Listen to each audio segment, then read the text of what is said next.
Hello everyone. हम बात कर रहे हैं क्लास 12th बायोलॉजी के चैप्टर ऑर्गेनिजम्स एंड पॉपुलेशन की। और पिछले वीडियो में हमने पॉपुलेशन के डिफरेंट इंटरैक्शन को पे डिस्कस किया और उसे समझने की कोशिश की। और आज के वीडियो में हम इंटरैक्शन बिटवीन प्लांट्स जैसे छोटे छोटे टॉपिक्स पे यहाँ पे चर्चा करेंगे। चलिए शुरू करते हैं आज का वीडियो। और सबसे पहले बात कर लेते हैं पौधों के बीच की अन्योन क्रियाएं या इंटरैक्शन बिटवीन प्लांट्स। बच्चों, आपको पता है कि अधिकांश पौधे फोटो ऑटोट्रॉपिक होते हैं, यानी ये अपना भोजन अकार्बनिक कच्चे पदार्थों का प्रयोग करके सूर्य के प्रकाश की उपस्थिति में क्लोरोफिल की सहायता से अपना भोजन खुद बनाते हैं। पत्तियां सूर्य के प्रकाश की सौर ऊर्जा और जड़ें मिट्टी से खनिज लवणों और जल के अवशोषण के लिए अन्य जातियों से स्पर्धा करती हैं। प्रतियोगिता में वही जातियां सफल होती हैं जो इन वस्तुओं को प्राप्त करने में समर्थ होती हैं। इस प्रतियोगिता से बचने के लिए पौधों में अनेक प्रकार के विभिन्नताएं अनुकूलन उत्पन्न हो जाते हैं, जो इस प्रकार हैं। जैसे पौधे विभिन्न ऊंचाइयों पर उगते हैं, जिसे स्तरीकरण कहते हैं। ये चित्र देख लीजिए, ये दिख रहा है। एक ये वन का चित्र है जिसमें ऊपर सबसे पहले बड़े पेड़, फिर छोटे पेड़, फिर झाड़ियां, फिर जो जमीन है उस पे मॉस, फिर है मिट्टी के ऊपर मॉस और छोटे छोटे घास फूस आदि नीचे उगते हैं, जिससे कि ये इन सभी लोगों को जो रिसोर्सेज हैं वो आसानी से मिल जाए। दूसरा है वर्धी जनन। अनेक पौधों में वर्धी प्रजनन प्रारंभ होने लगता है, ठीक है, जिससे कि वो पॉलिनेशन आदि झंझटों से बच जाए। बहुत से पौधों में माइकोराइजल एसोसिएशन यानी माइकोराइजल जो है सहसंबंधों का विकास हो जाता है। कुछ पौधे ऐसे रसायन स्रावित करते हैं जो अन्य पौधों की वृद्धि को रोकते हैं। मैं आपको पहले बता चुकी हूँ, एलेलोपैथी। नाइट्रोजन की कमी वाले दलदली स्थानों पर जो पौधे उगते हैं उनमें मांसाहारी स्वभाव विकसित हो जाता है, यानी वो कीटभक्षी हो जाते हैं, जैसे ड्रोसेरा, सनड्यू और पिचर प्लांट। ड्रोसेरा, सनड्यू और पिचर प्लांट ये कुछ इंसेक्टिवोरस प्लांट्स हैं। ड्रोसेरा, सनड्यू और पिचर प्लांट, क्योंकि जिस भूमि में ये उगते हैं वहां नाइट्रोजन की कमी होती है और ये कीड़े खाकर अपनी नाइट्रोजन की कमी को पूरा करते हैं। इसके अलावा और पादपों के जो आपसी संबंध हैं उसके कुछ उदाहरण भी हैं, जैसे कठलताएं।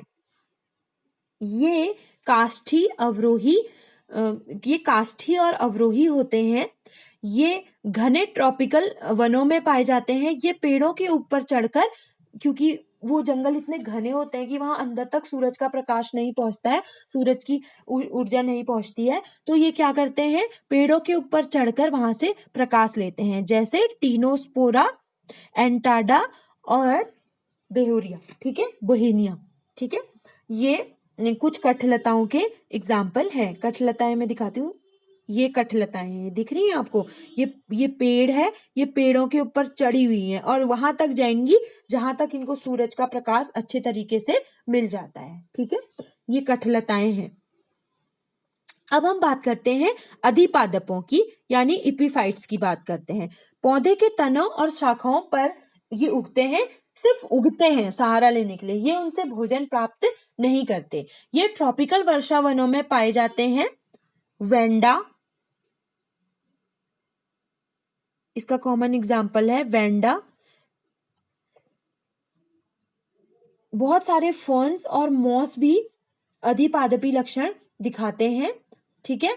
इनमें एक वेलामेन नाम का टिश्यू होता है जिससे कि ये वायुमंडल से नमी को अवशोषित करते हैं। आप अधिपादपों में कंफ्यूजन मत करिएगा कि ये परपोषी होते हैं। ये सिर्फ सहारे के लिए उगते हैं, ये अपना भोजन खुद बनाते हैं, सिर्फ सहारे के लिए ये चिपके रहते हैं। ये वृक्षों की छालों और दरारों में उपस्थित मिट्टी में अपनी जड़ें जमाकर चिपके हुए रहते हैं, ठीक है। अधिपादप या इपिफाइट्स, ये देख लीजिए, ठीक है। ये सिर्फ चिपका हुआ है इस पे और ये हरा है और अपना भोजन खुद बनाता है। चलिए अब बात करते हैं परजीवी की। ये अन्य जीवधारियों से भोजन प्राप्त करने वाले पौधे होते हैं। इनका मिट्टी से कोई संबंध नहीं होता है। यदि होता भी है तो केवल ये आधार प्राप्त करने के लिए मिट्टी में रहते हैं। ये चूषकों द्वारा जो होस्ट होता है उससे अपना भोजन प्राप्त करते हैं। ये जो परजीवी पादप हैं ये निम्न प्रकार के होते हैं। टोटल स्टेम पैरासाइट, पूर्ण तने पर, जो तने पर के पूर्ण परजीवी होते हैं, जैसे अमरबेल, कुस्कुटा। आंशिक परजीवी, आंशिक तना परजीवी, जैसे विस्कम, लॉरेंथस और कैसीथा। टोटल रूट पैरासाइट, जो पूर्ण रूप से जड़ पर परजीवी होते हैं, जैसे ओरोबैंकी, बेलेनोफोरा और रेफ्लिसिया। और total root parasite partial root parasite, जो आंशिक रूप से जड़ पर परजीवी होते हैं, जैसे कि सेंटेलम एल्बम, चंदन, स्ट्रिगा। ठीक है। अगला इंटरैक्शन है सहजीविता या सिम्बायोसिस। सहजीविता या सिम्बायोसिस का सबसे अच्छा उदाहरण लाइकेन है, जिसमें दो घटक होते हैं, माइकोबायोन्ट कवक और फाइकोबायोन्ट यानी शैवाल। ठीक है। लाइकेन में दोनों घटक एक दूसरे को लाभ पहुंचाते हैं। कवक जल एवं खनिज लवण उपलब्ध कराता है और जनन करता है, जबकि शैवाल क्या करता है, प्रकाश संश्लेषण द्वारा भोजन का निर्माण करता है। यानी शैवाल और कवक जो है वो सहजीवन का उदाहरण है। ये देख लीजिए, ये कुछ पैरासाइट है, कुस्कुटा, रेफ्लिशिया, ओरोबैंकी, लॉरेंथस, विस्कम और सेंटेलम एल्बम। ये होस्ट की लाइफ साइकिल यहाँ पर दिखाई गई है। ये रेफ्लिशिया फ्लावर है जो सबसे बड़ा फ्लावर होता है। ठीक है। और ये सेंटेलम एल्बम है, चंदन। और ये है लाइकेन, शैवाल और कवक का सहजीवन, माइकोबायोन्ट और फाइकोबायोन्ट। ठीक है। ये अधिपादप है, एपिफाइट, और ये कठलताएं होती हैं। चलिए अब हम बात कर लेते हैं interaction between plants and animals, यानी पौधों और जंतुओं के बीच कौन कौन सी क्रियाएं होती हैं। सभी जंतु हेट्रोट्रोप्स होते हैं और उपभोक्ता कहलाते हैं। प्राथमिक उपभोक्ता हरे पौधों को खाते हैं। जो प्राथमिक उपभोक्ता होते हैं वो हरे पौधों को खाते हैं और शाकाहारी कहलाते हैं। जैसे कि उदाहरण के लिए लार्वा पौधे के विभिन्न भागों को खाते हैं तथा अनेक पक्षी फलों और बीजों को खाते हैं। अनेक पक्षी जो होते हैं वो फलों और बीजों को खा लेते हैं, इसलिए ये पौधों पर निर्भर रहते हैं। पादपों और जंतुओं के बीच की कुछ क्रियाओं के उदाहरण निम्नलिखित है। आहार श्रृंखला, ठीक है, यानी सभी जीव एक दूसरे को खाते हैं और पौधों को खाते हैं, मतलब प्रत्यक्ष या अप्रत्यक्ष रूप से सभी जीव, तो वो जीवों और पौधों के बीच आपस में क्रिया हुई। परागण के लिए मधुमक्खियां, तितलियां और बहुत से कीट पौधों में परागण के लिए बहुत जरूरी होते हैं। सालविया, अंजीर, गुलर आदि में कीटों द्वारा ही परागण होता है और किसी के द्वारा नहीं होता है। फलों और बीजों के प्रकीर्णन के लिए जीव बहुत महत्वपूर्ण भूमिका निभाते हैं। पक्षी फलों और बीजों को खाते हैं और जब उनका खाना पच जाता है, बीज नहीं पचते हैं, बाकी चीजें पच जाती है, क्योंकि बीजों का जो बाहर का आवरण होता है बहुत कठोर होता है। तो जब ये मल के द्वारा उनको निकालते हैं और जहां पर ये निकालते हैं ये पौधे वहां पर उग जाते हैं, या कुछ जो बीज हैं वो चिपक कर चले जाते हैं, जैसे गोखरू वगैरह। ठीक है। घासे, जेंथियम, एकैरेंथस आदि। कुछ कीटभक्षी पौधे होते हैं। इस प्रकार के पौधे जो है वो नाइट्रोजन की कमी वाले स्थानों पर उगते हैं और नाइट्रोजन की कमी को पूरा करने के लिए ये कीड़ों को पकड़कर खाते हैं, जैसे नेपेंथीज, ड्रोसेरा, यूट्रिकुलेरिया और डायोनिया। अगला है यहाँ पे मरमैकोफिलाई। यह चींटियों और पौधों का पारस्परिक संबंध है। चींटियां पौधों से उपयुक्त आवास प्राप्त करती हैं और जबकि पौधों को चींटियों से सुरक्षा प्राप्त होती है। बबूल, आम और अमरूद और लीची में पाया जाता है। अगला है परभक्षण।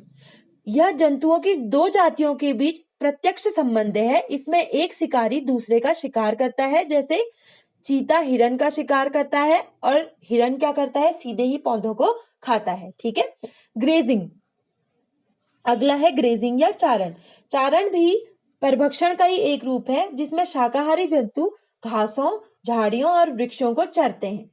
बच्चों, लेकिन ये ग्रेजिंग जो है बड़ी खराब चीज है। ग्रेजिंग से क्या होता है कि अब सारे पौधे के पत्ते खा लिए तो उनके प्रकाश संश्लेषी अंग कम हो जाते हैं, भोजन निर्माण में कमी आती है, जिससे पौधे कमजोर हो जाते हैं और कभी-कभी उनकी मृत्यु भी हो जाती है। अगला है रोडेंट्स। पौधे के वायवीय एवं भूमिगत भागों को कुतर कर खाते हैं और उनको हानि पहुंचाते हैं। जैसे चूहे, गिलहरी आदि बीजों को बहुत अधिक मात्रा में खा जाते हैं और इससे क्या होता है, एक तरीके से वो उनको कंट्रोल करते हैं, उनकी पॉपुलेशन को कंट्रोल करते हैं। सोचो जितने बीज बनते हैं अगर उतने ही पौधे हो जाएंगे, एक प्रजाति के पौधों से ही पूरा पृथ्वी जो है वो ढक जाएगी। अब बात कर लेते हैं हम interaction between soil micro organisms and plant.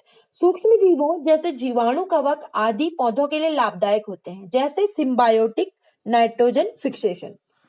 यह सहजीवन या सहभोजिता का एग्जाम्पल होता है, जिसमें राइजोबियम जीवाणु लेग्यूम्स यानी दलहनी फसलों की जड़ों की में जो गांठें होती हैं उनमें पाए जाते हैं। ये वायुमंडलीय नाइट्रोजन को फिक्स करके पौधों को उपलब्ध कराते हैं, यानी जो वायुमंडल की नाइट्रोजन होती है उसको पौधे सीधे ही यूज नहीं करते हैं, ये उसको कन्वर्ट कर देते हैं उस फॉर्म में जिससे कि पौधे इसको आसानी से ले सके। इसी को स्थिरीकरण कहते हैं। लेग्यूम्स के अलावा यानी दलहनी फसलों के अलावा अन्य आवर्तबीजी पौधों जैसे कि एलनस, कैजुराइना और मिरिका और कुछ अनावृत्तियों जैसे पोडोकार्पस में भी सहजीवी जीवाणु पाए जाते हैं जो नाइट्रोजन स्थिरीकरण करते हैं। अगेन माइकोराइजा कवक और उच्च पादपों के जड़ों के बीच का सह संबंध है। कुछ पौधों की जड़ों की सतह पर कवक पाए जाते हैं तो उसे एक्टोमाइकोराइजा कहते हैं, जैसे चीड़ में। और जब ये अंदर कॉर्टेक्स तक चले जाते हैं जैसे एरिकेसी कुल में तो उसको एंडोमाइकोराइजा कहते हैं, जैसे ऑर्किडोर जैसे उसमें एरिकेसी कुल में। ठीक है, जैसे एरिकेसी कुल में ये बिल्कुल अंदर तक चले जाते हैं तो इनको हम एंडोमाइकोराइजा यहाँ पर कहते हैं। अब बात आती है प्रतिजीविता की, एंटीबायोसिस की। यह एक जीवधारी का दूसरे जीवधारी के लिए पूर्ण या आंशिक निरोध है। ठीक है, इसमें एक जीवधारी दूसरे जीवधारी को बिल्कुल बढ़ने नहीं देता है। कैसे? उनका विरोध करता है। ये क्या करता है? कुछ ऐसे पदार्थों को सिक्रीट करता है जो दूसरे जीवों की वृद्धि को रोकते हैं। इसको एंटीबायोसिस कहते हैं। अब कुछ और छोटे छोटे टर्म्स हैं, जैसे आवास। आपको बता चुकी हूं, आवास वह क्षेत्र होता है जहां पर कोई जीव प्राकृतिक रूप से पाया जाता है, उसे उस जीव का आवास कहते हैं। कभी कभी आवास बहुत बड़ा होता है तो उसको माइक्रो हैबिटेट या सूक्ष्म आवास में भी बांट दिया जाता है। ठीक है, आवास वो भौतिक स्थान है जहां कोई जीवधारी समष्टि या समुदाय बसता है जिसमें अजैविक या पर्यावरणीय कारकों का विशिष्ट संयोग होता है। बच्चों, आवास यह किसी विशिष्ट स्थान पर किसी विशिष्ट समष्टि या समुदाय की स्थिति को निर्धारित करता है। बच्चों, ये छोटा भी हो सकता है, जैसे बिल, वृक्ष की छाल, एक चींटी की आंत जैसा छोटा, या फिर तालाब, झील, नदी, सागर, वन, रेगिस्तान जैसा बड़ा भी ये हो सकता है। जंतु प्रायः आवास विशिष्टता प्रदर्शित करते हैं। ठीक है, लेकिन यहाँ पे एक नाम आता है हिल्सा का, जो कि समुद्री और अलवणीय जल दोनों में पाई जाती है। आवासों में अनेक प्रकार के समुदाय रह सकते हैं, जैसे तालाब में बहुत सारी जातियां रहती हैं, अनेक प्रकार की मछलियां रहती हैं आदि। अब यहाँ पे आवास की किस्मों पे थोड़ा चर्चा कर लेते हैं। जैसे ट्यूबीफिक्स एनिलेट जो है वो कार्बनिक पदार्थों की बहुलता वाले गैसीय जल की धाराओं में पाया जाता है। काइरोनोमस के लार्वा ऑक्सीजन रहित जल में पाए जाते हैं। प्लाज्मोडियम मनुष्य की आरबीसी तथा रक्त कोशिकाओं में पाया जाता है। ये एनाफ्लीज मादा मच्छर की आंत तथा लार ग्रंथियों में भी पाया जाता है। खरगोश घास के मैदानों और काष्ठी मैदानों में पाया जाता है। भारतीय शार्क समुद्र तटों में पाई जाती है। कैटफिश ताजे पानी में, कीटोपटेरिस समुद्री जीव यू आकार के बिल में रहता है। यानी बहुत सारे आवास हैं, अनगिनत आवास है जहां पर जीव रहते हैं। पृथ्वी का अपने अक्ष पर घूर्णन करते हुए और परिक्रमा करने के कारण इस पर विभिन्न प्रकार के आवासीय और गैर आवासीय क्षेत्रों का निर्माण हुआ है, क्योंकि हर जगह पृथ्वी के हर क्षेत्र में अलग अलग प्रकार की परिस्थितियां पाई जाती हैं और ये परिस्थितियां जीवोम का निर्माण करती हैं और जीवोम में अलग अलग प्रकार की कम्युनिटीज, अलग अलग प्रकार के फ्लोरा और फौना पाए जाते हैं। फ्लोरा यानी पेड़ पौधे, फौना यानी जीव जंतु पाए जाते हैं, जैसे मरुस्थल क्षेत्र, समुद्री क्षेत्र, हिमालयी क्षेत्र, ठीक है, उबलते जल स्रोत, ऑक्सीजन युक्त, यानी बहुत सारे स्थान है जहां पर जीव जंतु जो है वो पाए जाते हैं। चलिए अब बात कर लेते हैं सूक्ष्म आवास किसे कहते हैं। किसी आवास, जब बहुत बड़ा आवास होता है तो हम उसको छोटे छोटे माइक्रो हैबिटेट्स में बांट देते हैं। जैसे एक बहुत बड़ा तालाब है, ठीक है, तो उसके माइक्रो हैबिटेट्स कहाँ हो गए? ऊपर सरफेस, किनारे, बीच में और तली में रहने वाले, ठीक है। उसी प्रकार एक खेत के लिए क्या हुआ? खेत का कोना, खेत के नीचे, खेत के ऊपर जो पौधे हैं उन पे, ठीक है। और पेड़ में क्या हो गया? पेड़ में ये पेड़ है तो पेड़ के तले में रहते हैं, पेड़ की जड़ में रहते हैं, पेड़ के ऊपर रहते हैं, पेड़ के लेटरल रहते हैं, तो ये सब माइक्रो हैबिटेट्स का निर्माण करते हैं, ठीक है। अब यहाँ पर एक और टर्म आता है पारिस्थितिक निकेत या इकोलॉजिकल निच किसे कहते हैं, ठीक है। इकोलॉजिकल निच पहले मैं बता चुकी हूँ, यहाँ पर फिर एक और बात बताती हूँ कि किसी भी आवास में जीव का जो फंक्शनल इंपॉर्टेंस है, यानी उसकी जो स्थिति है, उसको पारिस्थितिक निकेत या निच बताता है। जब हम आवास निकेत की बात करते हैं तो जीव द्वारा बसने वाले भौतिक स्थान को दर्शाता है। जब हम ट्रॉफिक निकेत की बात करते हैं या जीव की कर्म स्थिति को दर्शाता है। जब हम अति आयतन निकेत की बात करते हैं तो यह पर्यावरणीय उतार चढ़ाव में जीव की स्थिति को दर्शाता है। जैसे एग्जाम्पल बता देती हूँ, जैसे बिल्ली और उल्लू दोनों छुछुंदर खाते हैं और दोनों भिन्न भिन्न आवास में रहते हैं। जैसे बिल्ली क्या है, वो आबादी के साथ रहती है और उल्लू जो है वो उजाड़ जगहों पे रहता है, लेकिन उनकी इकोलॉजिकल कर्म स्थितियां एक जैसी हैं, ठीक है, समान है। वैसे ही ओ नील जो है, उन्होंने मिलीपीड्स की 7 जातियां बताई जो मेपल ओक के वन में रहती हैं। ये सभी समान आवास में पाई जाती हैं और सभी जो लिटर है उसको अपघटित करती हैं, लेकिन इनकी जो इकोलॉजिकल निश है वो अलग अलग है, क्योंकि ये विभिन्न स्तरों पर, जमीन के विभिन्न स्तरों पर जाकर अपघटन वहां पर करती हैं, ठीक है। तो जो पारिस्थितिक निकेत है वो रहने के स्थान के लिए होने वाले निरंतर संघर्ष से बचने में सहायता करते हैं और ये जाति के उपजाति में विभेदीकरण में भी सहायता करते हैं, ठीक है बच्चों। तो आपने बहुत छोटे छोटे टॉपिक्स को यहाँ पे शॉर्ट में समझने की कोशिश की। जब आप इसको अच्छे से एक बार वीडियो को अच्छे से सुनिएगा, उसके बाद जब आप एनसीईआरटी में इसको पढ़ेंगे, अपनी बुक में पढ़ेंगे, तो आपको ये कॉन्सेप्ट जो है वो क्लियर होते होते चले जाएंगे, ठीक है बच्चों। आप जो भी कुछ हमने आज डिस्कशन किया उसे अच्छे से समझने की कोशिश कीजिएगा। और मैं बार बार कहूंगी कि इकोलॉजी के जो टर्म्स हैं उसको अपने आसपास से रिलेट करना है और हर दिन इसमें नया जो ज्ञान है वो ऐड होते रहता है, आपको भी उसको ऐड करना होगा, ठीक है। तो चलिए मिलते हैं अपने नेक्स्ट वीडियो में।